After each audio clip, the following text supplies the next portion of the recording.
Lady super star Nayanthara వివాదంలో చిక్కుకుంది.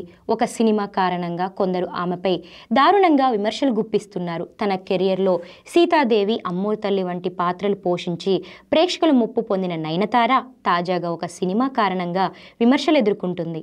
నయనతార నటించిన తాజా చిత్రం అన్నపూర్ణి. డిసెంబర్ 1న తమిళ్ థియేటర్లో విడుదలైన ఈ సినిమా ఇటీవలే ఓటీటీలోకి అందుబాటులోకి వచ్చింది.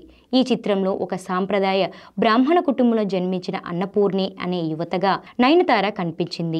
ఆ బ్రాహ్మణ యువత చెఫ్ కావాలని కలలు కనడం, ఆ కలని నిజం చేసుకుని మాంసాహారం వండడం, అంతేకాదు ఒక యువకుడితో ప్రేమలో పడటం, నమాజ్ చేయడం వంటి సన్నివేశాలు సినిమాలో ఉన్నాయి.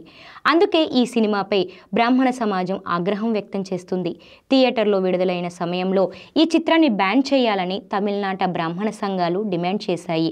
ఇప్పుడు ఇక ఓటీటీలోకి అందుబాటులోకి వచ్చి మరింత మందికి చేరువ కావడంతో నయనతార మీద చిత్ర బృందం తీవ్ర విమర్శలు వెల్లువెత్తుతున్నాయి.